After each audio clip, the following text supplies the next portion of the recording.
ఒక చిన్న గ్రామంలో రామయ్య అనే మోచీ ఉండేవాడు. రోజంతా పాత చెప్పులు కుట్టి వచ్చిన కొద్దిపాటి డబ్బుతో కుటుంబాన్ని పోషించేవాడు. పేదరికం ఉన్నా రామయ్య మనసు మాత్రం చాలా మంచిది.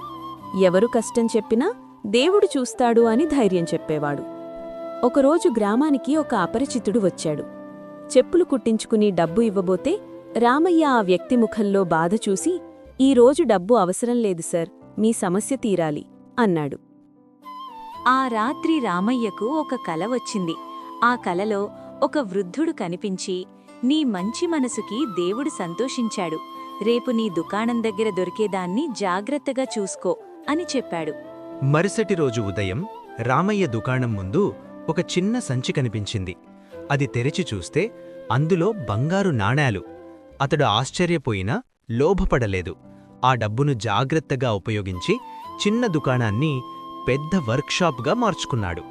కాలక్రమేణా రామయ్య గ్రామంలోనే కాదు, చుట్టుపక్కల ప్రాంతాల్లో కూడా పేరొందిన వ్యక్తిగా మారాడు.